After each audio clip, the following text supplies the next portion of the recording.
Hi, folks. We're ready to go live. Is everyone ready? Great.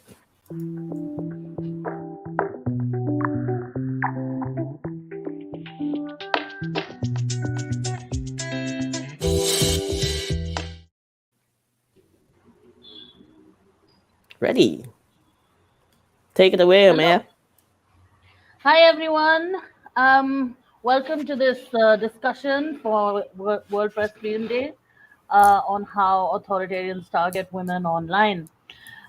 This is we're Global Voices, which is an international community of volunteers, activists, researchers, and academics and journalists who like to cover news from those parts of the world that don't normally get a lot of attention.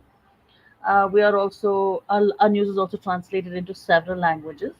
More specifically, today I myself am the editor of Advox, which is the section of Global Voices that focuses on human rights online and press freedom and freedom of speech, among several others. Over the past year, we have been working on a very interesting research project called the Unfreedom Monitor, which is trying to track how digital authoritarianism. You'd think by now I'd be able to say that right and fast, but tracking digital authoritarianism around the world and the media discourse that surrounds it. Just in case that's a bit too jargony for you, we just mean how authoritarian governments and actors use technology to repress dissent and curb people's human rights in their countries. So today we have three wonderful women on this panel who are going to be speaking with us. I'm going clockwise from the top left in my view. So first up is Laís Martins. Laís is a Brazilian journalist and researcher currently based in Sao Paulo. She was specifically our researcher for the Unfreedom Monitor on Brazil. Next up is Arzu Geybullayeva, who is the editor for the South Caucasus and Turkey at Global Voices, but did also research the Unfreedom Monitor, Turkey on the Unfreedom Monitor for us. And finally, we have Melissa Vida, who is the editor of the Undertones newsletter, which is the newsletter produced by the Civic Media Observatory, which is kind of GV's research wing. So, welcome, ladies. Thank you so much for making the time to join me today. I'm just going to jump right in and make this really straightforward. Plain and simple. Um, how are women, especially women journalists, treated online in your country? Let's start with you, Lies. Hey everyone, a pleasure to be here surrounded by these amazing researchers and women I've worked with. I think keeping it forward and very, very simple, very badly. That's how women are treated online in Brazil and mostly women journalists. So I think I can speak to how the Bolsonaro presidency changed. My research was focused on that period of time. And I think when Bolsonaro came in power, the dynamics of online attacks and particularly attacks on women changed in Brazil. For the first time, we had a president who was openly and very publicly attacking journalists, not only women, but especially women. And we saw in our research that there was a very clear gender aspect to these attacks because they were more frequent, more violent, and they lasted longer. So a wave of an attack against a woman would last longer. They would keep bringing it back to media attention and to the public debate. So the effect on these women who were being attacked was more pervasive as well. And then when we speak of online violence against journalists, there is also a very clear difference between the attacks against women journalists and attacks against their male counterparts. We've had plenty of sad examples in the past years of journalists who now have become kind of symbolic to the cause of of these overall attacks against women. So names that we mention and the attacks against them come up very frequently in our minds. We all remember one or two occasions in which they were attacked. And when I say that Bolsonaro changed the dynamics, I mean that when you have a president or the highest official in the country, the highest authority in the country, publicly attacking these women. So either in his speech, as he did with Patricia Campos Melo, in one of the cases which became the most symbolic, perhaps, she won against him in courts eventually, but it is the most symbolic. He made a sexual suggestion that she had exchanged her body for a scoop. That was perhaps the saddest case. But when we have the highest authority being the perpetrator of these attacks, it creates a permissive environment in which civilians and other authorities who are below him feel entitled and authorized to attack. And I believe this continued for a little while because we did not see these people being held accountable. Now I think we're on the verge of maybe seeing things change. This court decision was a first step, but it still hasn't really changed the environment. And I think during the election, it's important to say that things escalated to the point where we already had research and data showing that women journalists are attacked more frequently. So before, there is a research from March 2022 showing that a woman journalist is attacked once every 3 days in Brazil, which is a very high number. And this includes both online and offline attacks, threats via email or any other type of message. And in September, the month leading up to the election, we saw a 250% increase in attacks, half of which were identified as coming from authorities. So this shows how this chain of events led to this authorization of elected officials feeling authorized and entitled to attack women journalists. And just to conclude and let my colleagues speak, I'd like to point out January 8th as a very sad moment for democracy in Brazil, but also for attacks against women journalists. There were attacks on the ground against journalists who were covering the events in Brasilia when rioters stormed the Capitol and the Capitol buildings and destroyed everything. Journalists on the ground were attacked, but there is a case of a Brazilian journalist who was working for the Washington Post, and she was physically attacked. So she was thrown on the ground, repeatedly kicked, they broke her glasses, took her work equipment. So that was maybe the saddest, the highest point that we saw, the attacks leaving the online sphere and moving offline. And it's impossible to separate because the attack was forged online, the attack was encouraged online by allies, and it was just organized online. So I believe I see it as an extension. And then on a better note, I think the challenge right now is after Bolsonaro, what has changed and what could we do to change? So I think it's very clear that we don't have any longer a president or high authorities or authorities sitting in high public offices who are openly attacking journalists, but we have a culture where it's okay to attack journalists and women journalists and not be held accountable. So these journalists who are symbolic figures, they are still attacked. Their name still comes up in threads. So I think the challenge for Brazil right now is how do we change the culture? How do we go back to a stage where there is this vision where women journalists should be respected for their work and where there is a difference between being critical to the media and being violent against the media. So I think that's my provocation for us. Thanks, Laís. Yeah, it does sound quite terrible. And I mean, we certainly have women journalists in India. The minute you publish an article, your Twitter will just be slammed. I have enough, I've been lucky enough, I've never had to deal with it because I've never worked properly as a journalist. But my colleagues and my friends have definitely suffered a lot from this.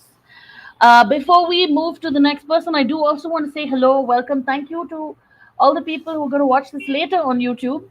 We do appreciate you watching the video even when it's not live. And for those of you who are watching live, please feel free to leave us questions in the comments. We will get to them. Don't worry about it. We're watching them like a hawk. So drop in a line, say hi, tell us where you're watching from, and ask a question of these wonderful women. All right, Arzu, I'm going to move to you, and perhaps you can tell us a bit about Turkey and Azerbaijan. Of course. Thank you for inviting me. It is a true honor to be among such a great panel, especially when it's all women. I was listening to Laís, and I mean, there's so many similarities, and I think this is something that comes up in my research on online harassment against women journalists, and has come up over the years that I've been involved in this work, is that a lot of the attacks, a lot of the methods of harassment, targeting, it all more or less the same. It's just in different political context. The language may differ slightly. The platforms may differ slightly depending which platforms are more popular in those countries and whatnot, and also the mediums, right? So that is the only thing that varies, but the types of attacks are more or less the same. And one thing that I was thinking to mention, sort of not to perhaps kind of repeat some of the observations that Laís already mentioned, is how, in the context specifically of Azerbaijan, women journalists and women in particular are used as a way to attack men who work with those women or who are in like family bonds with them, right? So I'll just give a very basic example. I have colleagues, friends who are founders of this online media platform. They're a couple. While she isn't openly attacked for the work that they do, they attack the partner, the male partner, through her by using her kind of like womanhood. And this happens in a lot of other contexts, whether or not this is journalism related or not. So like overall, a woman is seen as this object that can be then used either to go after the people who are around these women, or to really kind of humiliate the person personally. One other thing I wanted to mention that came to mind was sort of this bringing back the attacks. This is very common, I think, in both contexts, in Turkey and Azerbaijan. When I think of Azerbaijani context, I also just think of my personal experience, how, something that was written about me in 2014 and 2015 keeps coming back around certain events over the years. And it's kind of the same language of harassment and targeting. And it's, it almost makes you feel like, I mean, come on, it's getting old and outdated. It's not as impactful when you're on the receiving end, because by that point you kind of become used to those kind of words and the type of targeting. And I think this is also applies in the context of Turkey. In fact, what I notice in both of these countries is, again, like how similar things are. And this is, going back to what I said earlier in the beginning of my intervention, is that, a lot of these things are more or less the same, just different countries, different languages and whatnot. And then one other final point I wanted to make, it's about this culture of attacks.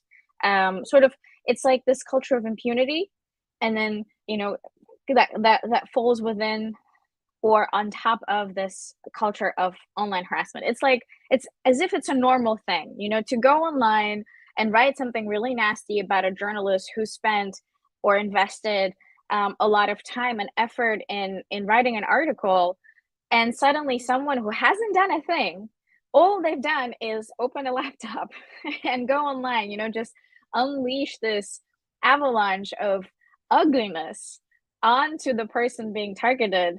It's like, what have you done in your life aside from, being a keyboard warrior? So and what matters in this context is, the reason why I'm saying this culture is because, because there is no punishment afterwards, after all of these things are said, it becomes normal. It's almost like this feeling that I'm just gonna get away with it anyway, so I'm just gonna put and write a lot of nasty stuff about this person, about this woman who's done some really interesting work, but I don't care. And since I'm not going to get punished for it, I'm just going to keep doing it, not just against, one woman journalist, but many other women journalists, because I'm getting away with it. So I think what needs to change is how this culture persists and continues to persist. And this is like one of the things I've been trying to kind of work more recently on, is that, you know, how to work with platforms, how to work with companies to not only come up with solutions in terms of targeted women journalists, like with regard to specific tools or mechanisms, but also with platforms take measures against those who are using these platforms and companies as a way to increase and prolong these attacks. So that's my introductory rant. I'll pass it on to. Thanks, Arzu. That was very important. I think you noticed something, which is that I feel everywhere in the world we have a culture of attacking women and attacking their chastity, their honor, their value to men, and we use that to attack the women and the men. And you combine this with the ease of access and the ability to broadcast your opinion that the internet gives you. It seems like I don't know why anyone is surprised this has happened on some level, though of course it should not happen. But how to make those changes might be a bigger task than just fixing things online, as it were. Anyway, but over to you now, Melissa, where you can tell us, thanks to your work with undertones, you can give us a much larger, broader perspective around all of this through all the research the CMO has been doing. Hey, yeah, thanks, Ameya, and thank you so much, Laís and Arzu. Everything you said is really, really on point on what we're seeing online. And so in my job at the Civic Media Observatory, basically I work with different researchers from different countries all around the world. And what is really interesting to see is that the same narratives are coming up and up again. And, you know, at the Civic Media Observatory, like Ameya said, we're kind of the research branch of Global Voices. And what we do is analyze how people talk about things, especially online. And so how do we understand the world? How are people promoting some narratives? Some narratives are being promoted more naturally than others. But so it's really, I mean, for example,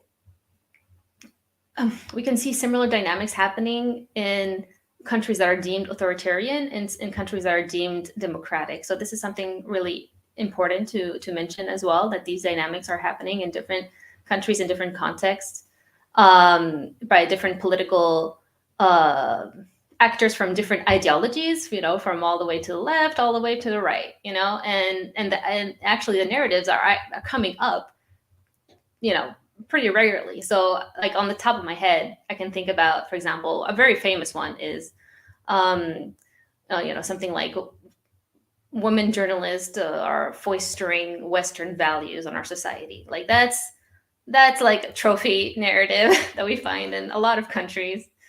You know, and that is very harmful for feminist movements who simply want human rights. So that one is a big one. Another one that we see in different countries. So the countries I'm specifically thinking about right now, just so you have like an idea, I'm thinking about El Salvador, I'm thinking about Iran, I'm thinking about Afghanistan, I'm thinking about Russia are the ones that I've really worked on with regards to like women's rights. And where the researchers have really pushed as well, like interesting narratives, India and Pakistan as well. So, and the second narrative that comes a lot is women journalists are working for the opposition, whatever that opposition is. That comes up a lot, as if women were particularly, I don't know, some kind of like betraying, you know, the political party at head, you know, at the top. And so what you were saying, Ameya, is really important in the sense, like attacking women's chastity and all that, because a lot of these narratives don't actually have proof of any of this. They're accusing women of different things, but I was thinking about it, and you know, perhaps women are in these different contexts are more vulnerable to having negative consequences of a tarnished reputation. And so in this sense, analyzing narratives is really important to see how the narratives are trying to tarnish women's reputation in different aspects, you know, misogynistic comments, sexist comments, violent comments, or comments that, you know, women are more easily influenceable or naive all the whole range, right? Or that, so that's like one aspect, and then the second aspect are like direct smear campaigns that, oh, inventing rumors about a woman's chastity, or this woman is actually very promiscuous or cheated on her husband or something. And that, because it attacks to a woman, right, it will unfortunately really tarnish her reputation, her career, her life, and can lead to really direct online and offline threats.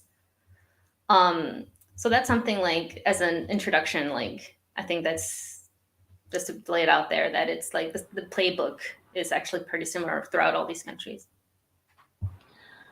You can't help but feel that it does really all boil down to some deeply entrenched patriarchy in all our societies, expressed as it were in many ways. I did notice one thing about what you said, Melly, where you said that on the one hand the women can sway anybody, but on the other hand the women can be swayed by anybody. So she is Schrodinger's woman. She is so strongly opinionated she can change anyone's mind, but she's also so weakly opinionated that anyone can change her mind. Right? It's so convenient. I do know that in India, the idea of women going out of the house or the home space or familiar slash closed spaces is something that's still a bit problematic, unless, of course, driven by poverty. But it occurs to me that for a woman to be a journalist in my country, already she's marking herself as some sort of scarlet woman, some sort of transgressive woman, because she's going out of the house to work. She goes out at all times because you never know when you're called out to report. You never know when you'll come back home at night, and you don't know whose path she's crossing, who she might be meeting, how safe or good they may be. It seems to almost automatically lend itself to this idea of a woman who goes out becoming, suspicious. There's something. She's like a transgressive woman. She's not a real woman. She's not a good woman, because look, she's going out and doing all these things. Would you say this is something that, from all the nodding heads I can see, clearly something that resonates for everybody? Okay, well, Yeah, I did. I think it's surprising because maybe it's something that it's a line that is drawn between different cultures. I don't think in Brazil you're marked like when you decide to be a journalist, but when you decide the type of reporting you're going to take on and what topics you're going to cover, or like where are you going to be. If you're in Brasilia, probably the capital, you're kind of pulling the tax towards you. But I think that's very interesting. But I do have a question, if that's okay for my colleagues. Of course. Or just a provocation, since we're speaking of online attacks. I want to talk about Twitter and maybe Elon Musk too, because in Brazil, at least, I would say Twitter is probably the stage for these attacks. Brazilian journalists naturally are very much on Twitter. Well, now this is kind of changing with all that's going on, but before it was the go-to network for journalists to share their work, to put out information, talk to sources, find sources, and all the journalistic things. And this makes it the favorite network for attacks. And before Elon Musk took over Twitter, I know there was some interest from Twitter people in Brazil to kind of fix the issue. They knew their network was being abused by these trolls and these people who feel okay to open a laptop and just put all the bad, horrible things. And they were kind of helping out, looking at research. They were allowing people to research their platform to understand how these attacks came to be. But now that is gone. These people have literally been fired, vanished. We have no one. Twitter moderation has been off the tracks. It's horrible in Brazil, like we're seeing all the horrible things. And I imagine that has been affecting women too. So I think it's interesting because we're at a moment where maybe we have a government who is kind of very proactive in looking at platforms abuses. We have regulation trying to be moved right now. But on the other hand, we have a network or a social media platform that is missing. They are not open for discussion. And it's the network for journalists. So I wonder, like, how can we fix this? Is the solution just moving somewhere else? And I want to hear your experience of, is Twitter the go-to network for journalists? And if it's another one, how do we actually get platforms to help out and just do something, because their spaces are being abused, right? I mean, I can Well, I can jump in. go. Oops, sorry. Yes. Yeah. Go ahead. I think it, with regard to Turkey and Azerbaijan, the usability, the popularity of platforms differs. So, for instance, in Azerbaijan, Twitter only really became kind of popular in 2020 when Armenia and Azerbaijan were fighting a war. This is where a lot of sort of international observers were sharing updates from the war, and this is where also a lot of interest started coming in from like the regular users who, for instance, prior to Twitter, were spending more time on, say, Instagram, YouTube, and Facebook. Now in Turkey, Twitter is a lot more popular, and I do notice that the attacks happen more often on Twitter. Also because I follow more journalists from Turkey on Twitter than I do on any other platform. So for me, I guess that's more visible. And I think when you look at more detailed research, you'll probably will see that this is where a lot of these things happen. So, it depends on which country you are, which platform you use. And with Twitter now kind of going, I don't know, berserk, if that's the right word to use. I actually have no idea where to go. I mean, one thing I'm thinking is that a lot of the journalists that I follow or know are on several platforms.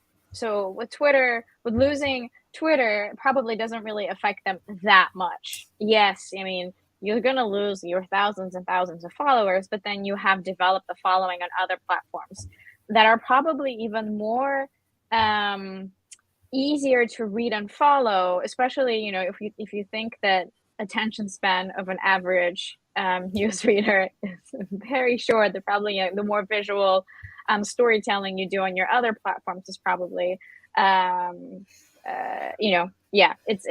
where it's happening. But having said that, I also think that with Twitter's problems, I mean, it leaves a lot of this a lot of questions. Like, I can't move to Mastodon because I'm just so used to Twitter. And I think it's the same with other platforms. And so my answer is play lottery, win money, and buy it off. We can do like global fundraising and just like buy it off. And put some good policies and content moderation. But I mean, if Succession, the TV show, wasn't enough to show you this, just because you build a media empire doesn't mean your children will look after it properly now, does it? Yeah. But I feel so pissed off because a billionaire comes in, buys a nice social media platform, and we have to move because the guy decided to make it his own circus, right? Laís, I feel like I have to point out that yes, Elon Musk has taken Twitter and turned it into what can politely be called a dumpster fire, perhaps. But it's not like it was a beautiful wedding cake before that, right? No, so I just think I think that his coming, as it were, has really, really exacerbated the cracks and sped up the destruction. But I don't think it was not inevitable anyway. Because I mean, if you look at India, where Twitter actually tried to fight the government, they fought, and now they've given up. I mean now, forget now, but even pre-Elon, they had given up because at the end of the day, here's the problem, right? This is the difficult space in which we sit, where you want a public space, but who runs the public space? Someone has to run the public space. In theory, you're supposed to have strong civil society that will do that for you. But that's not necessarily possible, especially once you start crossing borders, which is what these things do. And the minute you put it into private hands, shareholder value. I mean, at the end of the day, they're a business. They're not here to make you happy. They're here to make money for their shareholders. And actually speaking, all this crazy stuff that happens on Twitter where some lunatic man puts a picture of his pizza box and it goes viral is what they want, because that's how you get advertisers and that's how they make money. So I mean, I am straying off tangent a lot at this point, but I do feel like I wonder if we really need to think of an entirely new kind of approach sometimes around this. I do think that maybe that we have to just come at it from a completely different angle and imagine a world where you didn't have Twitter but you didn't have the internet. How would that work? And stuff like that. But let me also quickly use this moment to ask you if any of you would like to share, or perhaps all of you would like to share some of the kinds of strategies, the techniques, the systems you use, the precautions you take in your own work to keep yourself safe online. You know, that's really the biggest one there, because it, one of it, I imagine. I mean, I know that there are people here in India. I know a journalist who posted an article, who wrote an article about some company associated with the government. Almost 24 hours later, there were these men calling for her murder and saying stuff like, "This is your mother's name and this is your mother's address," which is Yes, terrifying. You know? it's terrifying. Yeah. So, what can anyone do to combat something like this? And she was like, "This has never happened to me before. I've been trolled, yes, but this is insane." Yeah, the coordinated nature of attacks is really appalling. Of when you put something online, and okay, you may have a few criticism, negative comments, but then someone takes it and then puts it in a separate group and motivates those trolls to come and target you. And Ameya, like that's what I've seen that a lot happening in India for Indian journalists. It's really a tactic, and to silence, if you silence one journalist, then you silence a whole gajillion other people as well. It has a really cool shower effect. So unfortunately, I've become less bold, to be honest, online. Actually, like I don't think this is a really great strategy, but I've been simply posting less. I've been kind of always toying with the idea. It's always like a risk assessment at the moment. For example, I used to be much more vocal and public about my opinions about the situation in El Salvador, which is where I come from. But seeing the presidents who is elected and very popular in our country, seeing how he has been dealing with the press increasingly the past few years, I do think twice before posting something online, because going back to the country, I want to still go back to the country and at least see my family, even if I report less from over there and that kind of thing. So I do think about that. But that's not to say that I do wish to be more public online, but take more procedures, like you said. So definitely erasing all kinds of uh, data that can point to an address or my loved one's address. I do have two phones. One is really, it's more public, that everyone can have, and then the other one, no one has it nearly. So that kind of thing, to kind of like put a layer and a boundary between like who can contact me and who cannot. So I'm definitely not an expert though on this. So I'd love to hear what Laís and Arzu do. Yeah, I think it's really sad that we don't really know. Like, we develop our strategies as we go, and I've been lucky enough to not be attacked personally, but I feel like I've learned so much from seeing other journalists attacked and like what happened. And the really sad thing is it's inevitable. These people can be super careful about their online presence and just about their reporting even, and these authoritarians will find a space to attack. They will find some information, they will find an old picture, they will create their own. This is happening now with manipulation and just AI being used to forge images. So it's really sad, but I do agree with Meli. I also take these precautions about my online presence, keeping it very professional, not leaving any cracks for people to know stuff about my personal life. I've also adopted a separate work phone, especially for dealing with sources who I feel would tend to attack me because they would not be happy with my reporting, or because it portrays them maybe critically. So these small digital security techniques are things I've adopted. I'm happy that in Brazil we've spoken more about this in the past 2 years than maybe ever. And it's sad because necessity led us to having to speak about these things. I don't think we're there yet. I don't see a culture of digital security. And I don't see this being promoted as something that goes above all media outlets. In the end, when attacks happen, it tends to be very attached to the outlet the journalist works for. So the Folha journalist, the Globo journalist was attacked. And I think we would benefit so much from just a broader movement of attacks against women journalists should prompt a reaction, a backlash. This has been happening. So I also take very seriously, for example, 2 weeks ago, there was going to be a court hearing for an important case against a journalist, and she was asking for all support she could get on social media. So I really took that mission personally. I was sharing on all my socials, getting people to know about her case. I think having attention is maybe the best bet we can have for things to change. But I won't lie and say that it hasn't changed the way I do my work.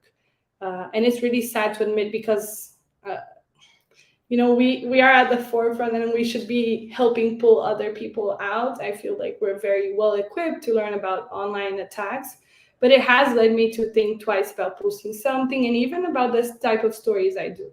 Like, what type of reaction can this story generate? Am I willing to pay the price right now? Like, what is my emotional state? How do I feel about being attacked? Because you have to consider the possibility, and you never know where the attack is coming from, what dimension will it take. So it is a personal negotiation, and I think it's very sad because in the last moment you're very alone, and this feeling of being alone and having to decide hurts so much. And I know you've all been there, right? So yeah, not a very good note to end with, but I think speaking about it and just helping each other out, generating attention for important cases that can set important precedents. That's maybe how I see my path there.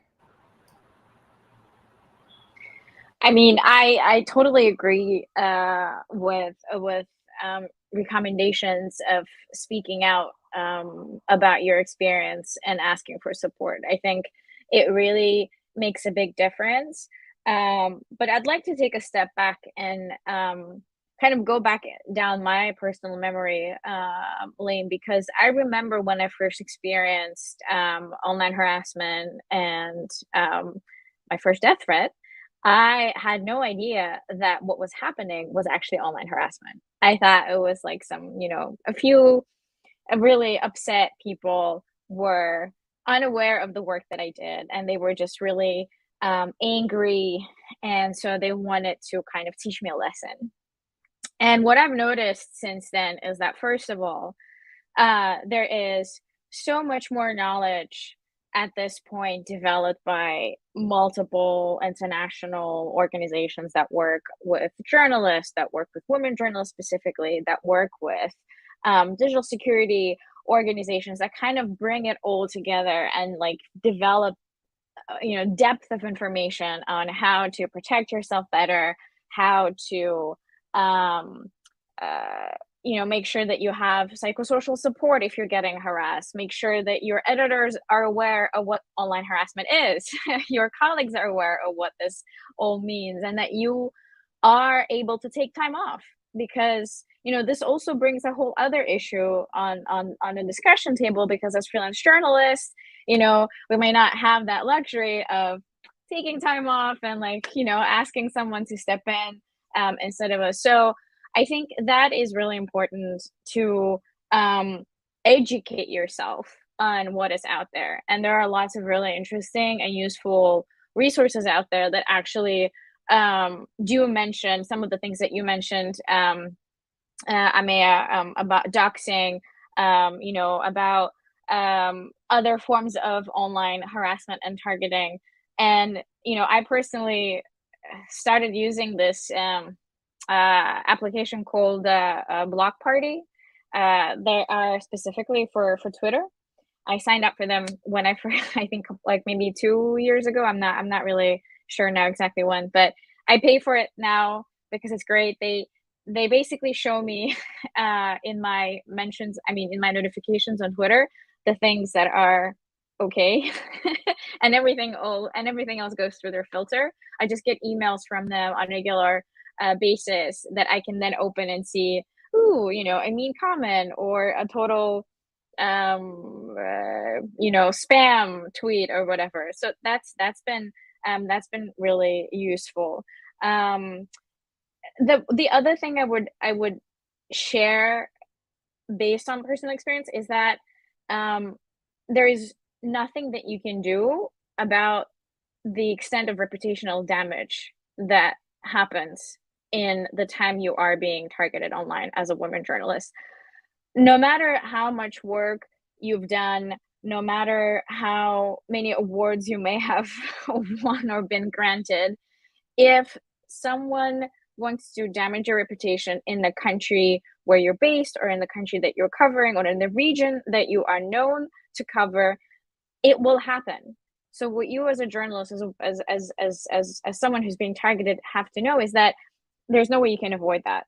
What matters is that you have stakeholders who can step in and be like, wait, actually, no, everything that you've seeing is not true, that this person is actually a credible, professional, ethical reporter, regardless of their gender, because this can also happen to male reporters, but it happens a lot more to women, especially when they're being dehumanized and humiliated on a regular basis by politicians, by other officials who simply have little or no respect for women in general.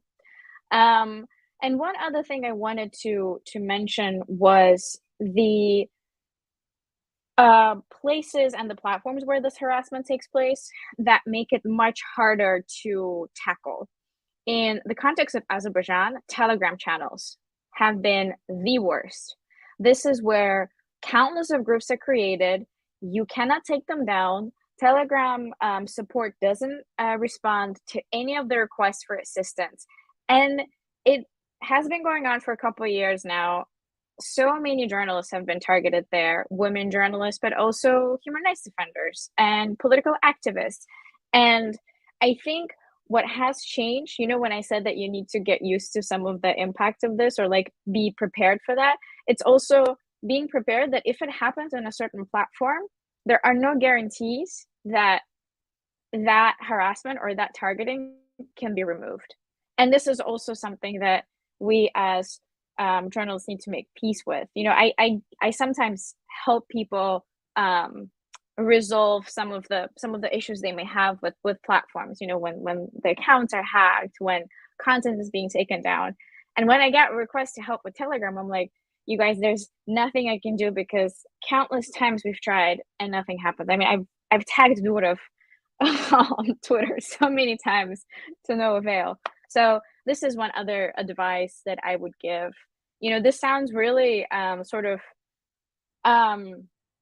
dark, but we've lived through this, and I'm just telling you that there is a light at the end of the tunnel. You just have to know what kind of hurdles you're going to get on this journey.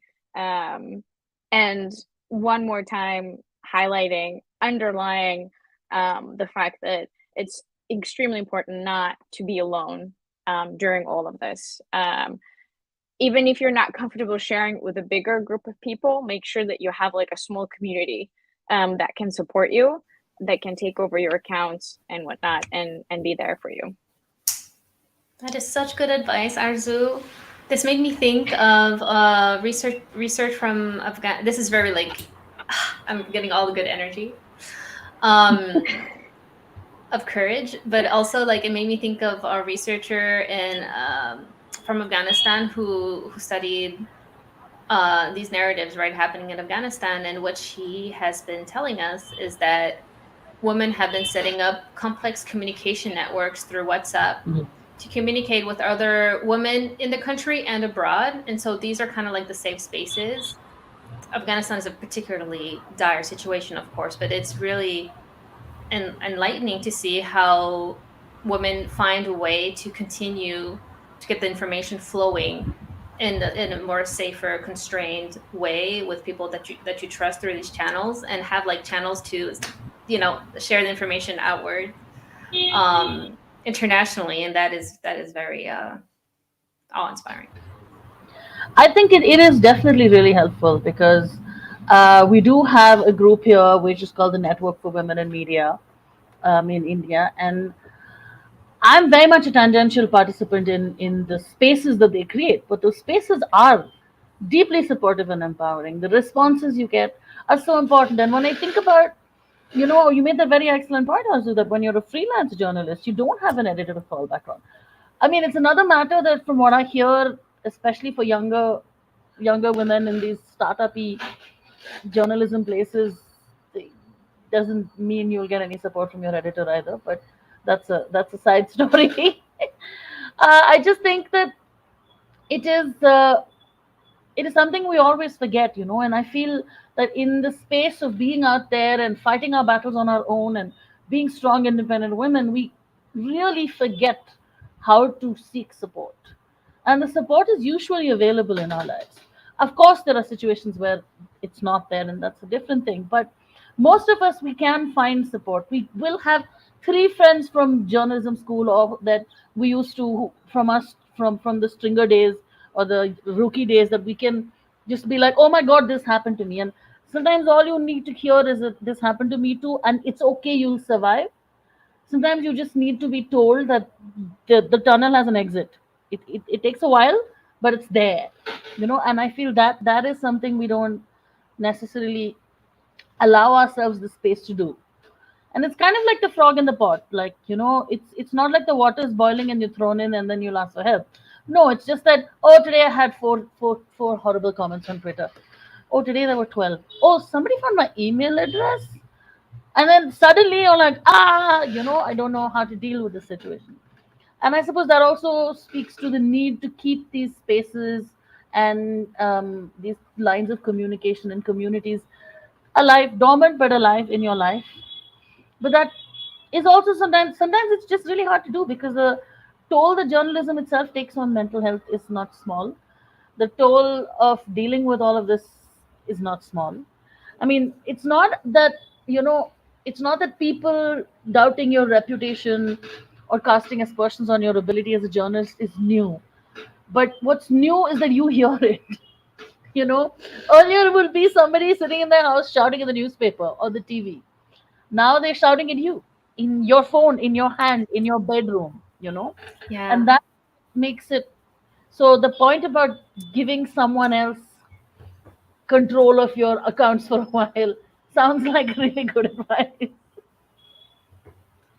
Melissa, you were saying. Yeah, no, I love that. I love that. And I wanted to just add, that we and women in general should not feel any ounce of shame when it happens. Because I remember I had some kind of, it was not like online harassment, but it was like just pure old physical harassment in an authoritarian country when I was doing my journalism work in Nicaragua.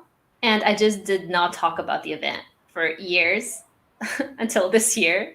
I know we talked about with Ameya, but and Laís, but it was a big deal for me to like get out of that zone and be like, oh, okay, it was, okay, yeah, I did some newbie mistakes, but still, it is not my fault in the end. You're still, a victim, and it's important to, be like, not only know it intellectually, because yes, I knew it intellectually, I guess, and you tell other people like, no, it's not your fault, but no, really, like, embody it and know it, and that you can speak about it, and you don't have to feel any ounce of shame about whatever happens.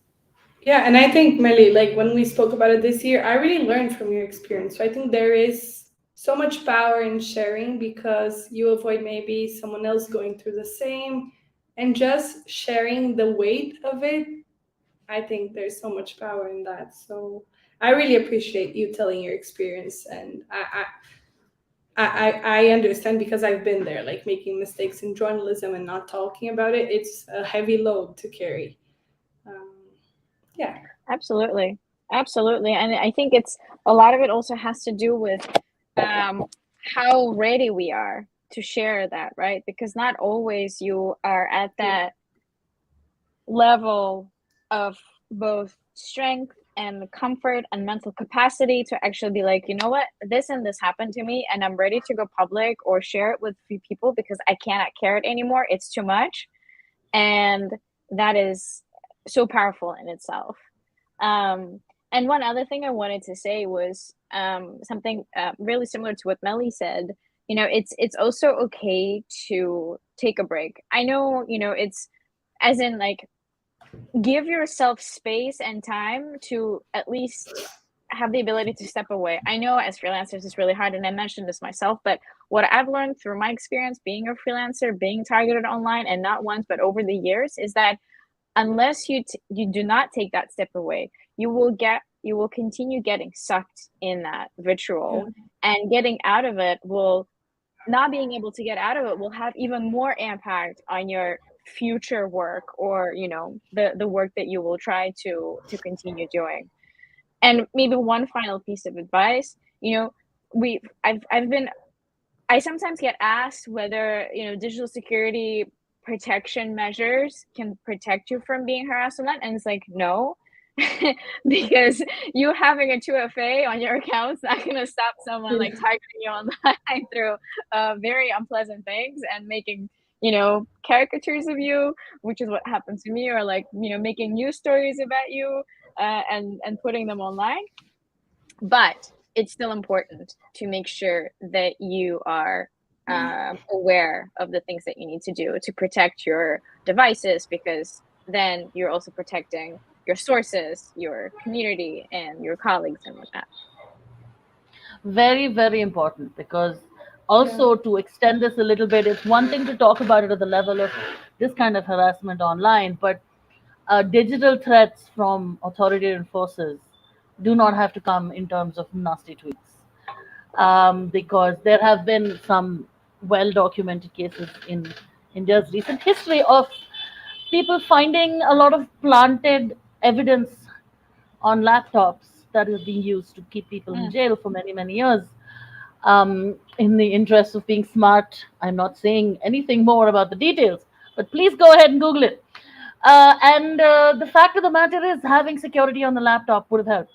These are people who don't operate in that space, and so this, I think, is the 101 most important thing, that protect your devices from being infiltrated. Um, really, like, it's not just two-factor authorization. It's doing stuff like regularly rebooting your phone, like factory, like reboot your phone to factory settings. I know it's really annoying, everything is set up just the way you like it, and you have to download everything again, but do it, just do it, because if someone has put some malware on your phone, it's gone.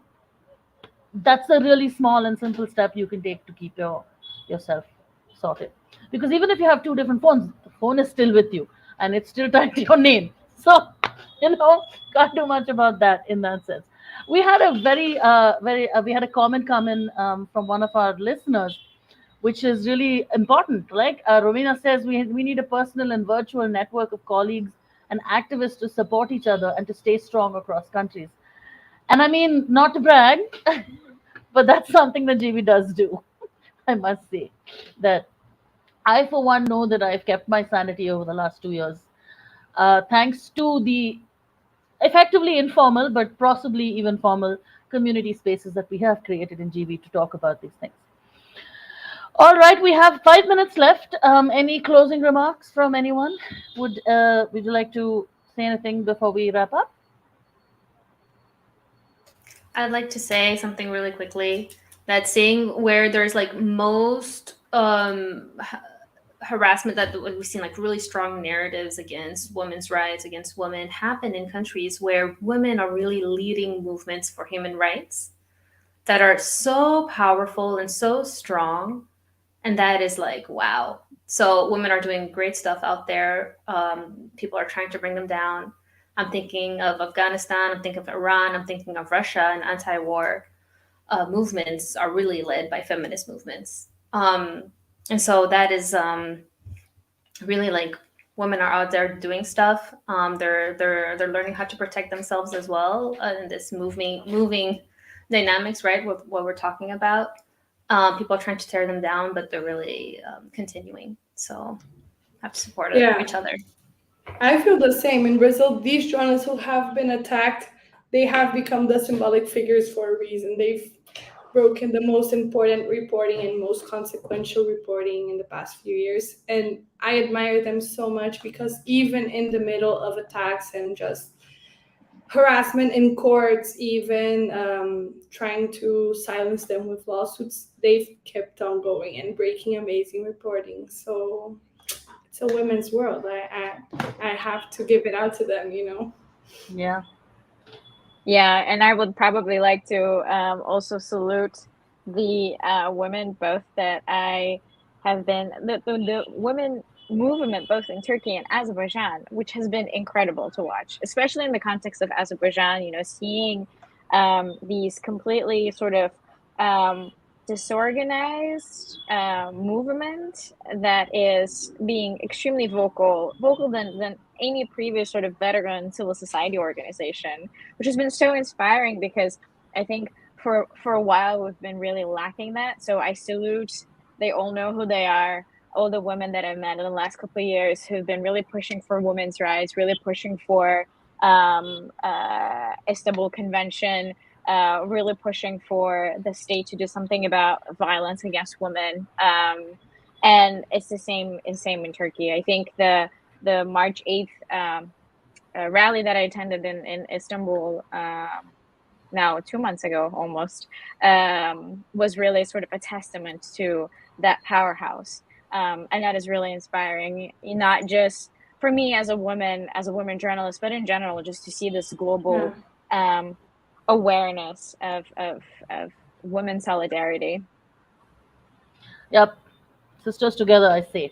But just the only final thing I would like to say on this subject is I think it's amazing and wonderful that we are all out there, that we all fight the good fight. I feel deeply honored and grateful to get to work with the three of you and many other women and men, of course, but specifically in this case, women journalists at GB. But I do want to say one last thing, and which is that I think it's also really important. Like, it's important to give ourselves permission to ask for help, to take breaks. It's also important to give ourselves permissions to not fight, because sometimes you gotta just no, I'm done, and that's okay. You're not letting women down. You're not letting journalists down.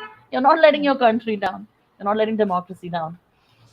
It's okay to stop. Good reminder. Okay, well, thank you for those of you who've joined us now and those of you who are going to be hopefully watching us on YouTube later. Please follow us on Twitter, Facebook, and YouTube. You can find us at Global Voices. On Instagram, we are at Global Voices Online. You can go to our website and read our stories. As I said at the beginning, we cover stories from parts of the world that don't often get a lot of attention. Tends to be called the Global South, which is a slightly complicated term, but there you have it. Advox, you can find Advox on advox.globalvoices.org, and the Unfreedom Monitor is right there on the homepage. Jump in and take a look. And please stay tuned. We will give you more announcements as we have further events in this series of GV's Insights. Thanks again, Melissa, Laís, and Arzu for joining us. And thanks to Georgia. Thank you for moderating. Behind Thank the you, scenes Ameya. magic. You're very welcome. Bye, everyone. Thank you. Bye. Bye bye.